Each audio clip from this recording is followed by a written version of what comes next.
ขยับทีมงานขยับคล้องมาตรงกลางเลยครับผมมวล3 ครั้งนะครับปรบมือครับ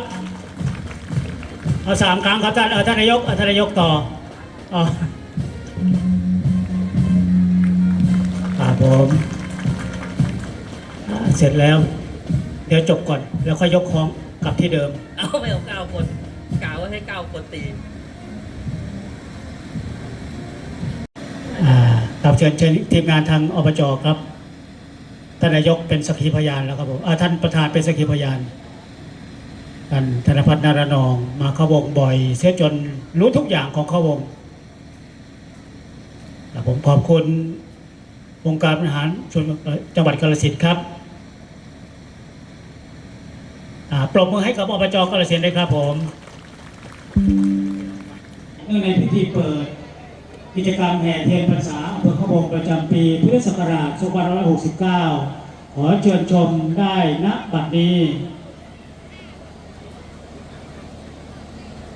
เขาโล่งดงอูเขาสาวผู้ไทยงาม